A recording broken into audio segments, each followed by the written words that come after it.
तो चलिए सीधा मुद्दे पर आते हैं। आज हम इस विश्लेषण में 2026 के लिए दी जा रही उन गंभीर मैक्रो इकोनॉमिक चेतावनियों को डिकोड करने वाले हैं जिनकी चर्चा हर तरफ हो रही है। और सबसे जरूरी बात, हम उन प्रैक्टिकल रणनीतियों पर भी बात करेंगे जो इस उथल-पुथल के बीच आपकी जीवन भर की गाढ़ी कमाई को सुरक्षित रख सकती हैं। तो बिना समय बर्बाद किए आइए इसे समझते हैं। जरा सोचिए, क्या 2026 में हमें इतिहास के सबसे बड़े मार्केट क्रैश का सामना करना पड़ सकता है? यह कोई मनगढ़ंत सवाल नहीं है, बल्कि कई बड़े वित्तीय विशेषज्ञ इस ओर इशारा कर रहे हैं। एक तरफ आर्टिफिशियल इंटेलिजेंस यानी एआई स्टॉक्स का ओवरहीटेड बुलबुला है, और दूसरी तरफ एक ऐसी जिद्दी महंगाई जो कम होने का नाम ही नहीं ले रही है। इन दोनों का कॉम्बिनेशन अर्थव्यवस्था के लिए एक बड़े तूफान का संकेत दे रहा है। अब जरा इस आंकड़े पर गौर कीजिए। 39 ट्रिलियन डॉलर्स सुनने में ही ये रोंगटे खड़े कर देता है ना?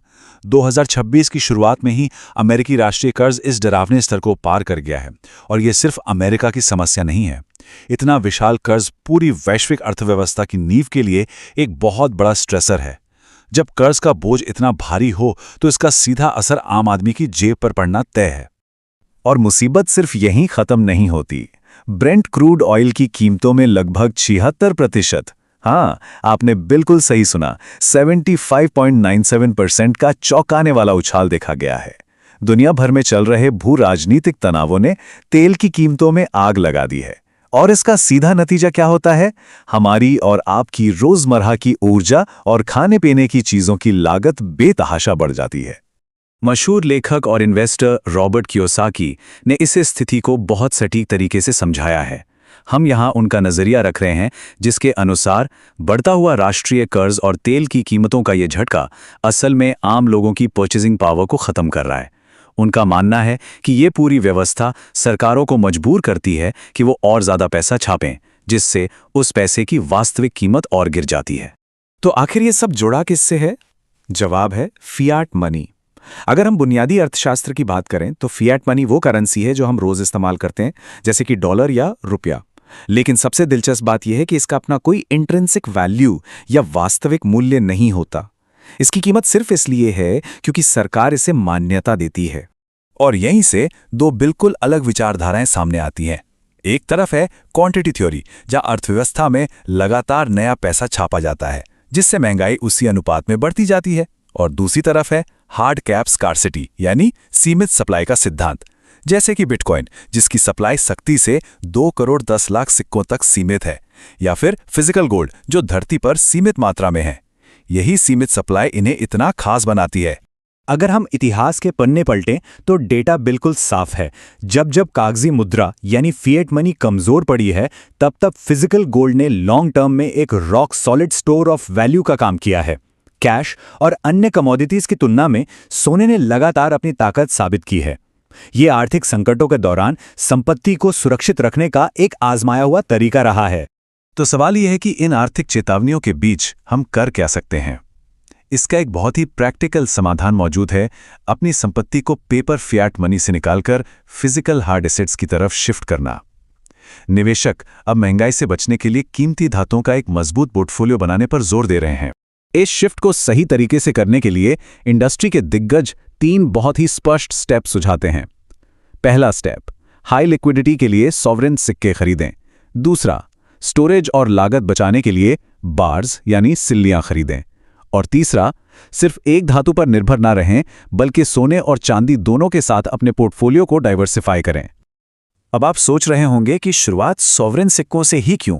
देखिए, ये कोई आम सिक्के नहीं हैं। इन्हें सीधे सरकारी टकसाल या मिंट द्वारा तैयार किया जाता है, और इनमें धातुओं की शुद्धता की पूरी सरकारी गारंटी होती है।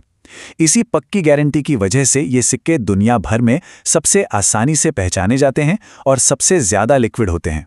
अगर हम दुनिया के सबसे भरोसेमंद सॉवरेन सिक्कों की बात करें तो कुछ नाम हर इन्वेस्टर की जुबान पर होते हैं, जैसे अमेरिकी सरकार द्वारा समर्थित ईगल, कनाडा का मेपल लीफ, ब्रिटेन का ब्रिटानिया और ऑस्ट्रिया का फिलहार्मोनिक। ये वो प्रतिष्ठित सिक्के हैं जो किसी भी हार्ड एसेट पोर्टफोलियो की एक बेहद मजबूत नींव रखते हैं, क्योंकि इन्हें विश्व स्तर पर बिना किसी झिझक के ट्रेड किया जा सकता है। एक इन्वेस्टर के तौर पर आपको यह भी पता होना चाहिए कि आप असल में खरीद क्या रहे हैं। हर सिक्के की शुद्धता अलग हो सकती है, उदाहरण के लिए अमेरिकन बफलो एक 24 कैरेट का शुद्ध सोने का सिक्का है, जबकि ईगल 22 कैरेट का होता है, जिसमें सिक्के को मजबूती देने के लिए थोड़ी मात्रा में एलॉय मिलाया जाता है। ये छोटी छोटी डिटेल्स सही चुनाव करने में बहुत मदद करती हैं। सिक्कों के बाद अगला लॉजिकल कदम होता है बार्स खरीदना, खासकर जब आप बड़े पैमाने पर निवेश कर रहे हों। जरा सोचिए, 500 आउंस सोने के सिक्कों को सुरक्षित रखने के लिए कितनी जगह चाहिए होगी, जबकि 500 आउंस के बार्स बहुत ही कम जगह घेरते हैं। इसके अलावा बार्स पर आपको प्रति आउंस कम प्रीमियम देना पड़ता है, जो इसे बड़े इन्वेस्टमेंट्स के लिए बहुत किफ़ायती बनाता है।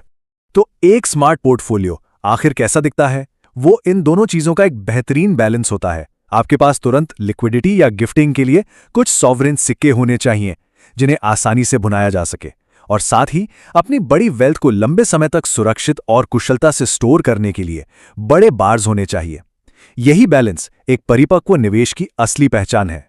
अगर हम इन फिजिकल मेटल्स के फायदों को समेटें, तो सबसे बड़ी बात यह है कि आज के डिजिटल युग में, जहां हर चीज हैक हो सकती है या साइबर हमले का शिकार हो सकती है, आपके फिजिकल एसेट्स पूरी तरह सुरक्षित हैं। ये डिजिटल बैंकिंग सिस्टम से बिल्कुल स्वतंत्र हैं, पूरी तरह से प्राइवेट हैं, और इन्हें मेंटेन करने का खर्च भी न के बराबर होता है। तो अंत में एक बहुत ही गहरा सवाल जो हम सबको खुद से पूछना चाहिए, जब दुनिया भर में अंधाधुंध पैसा छापा जा रहा हो और बड़े बड़े आर्थिक बुलबुले बन रहे हों, तो इस दशक में अपनी जीवन भर की जमा पूंजी को आप किस रूप में देखना चाहेंगे? क्या आप उसे अपना मूल्य खोते हुए कागजी पैसों में रखेंगे, या फिर किसी ऐसे ठोस हार्ड एसेट में जो समय की कसौटी पर खरा उतरा हो? यह सोचने का समय है, क्योंकि 2026 अब दूर नहीं है।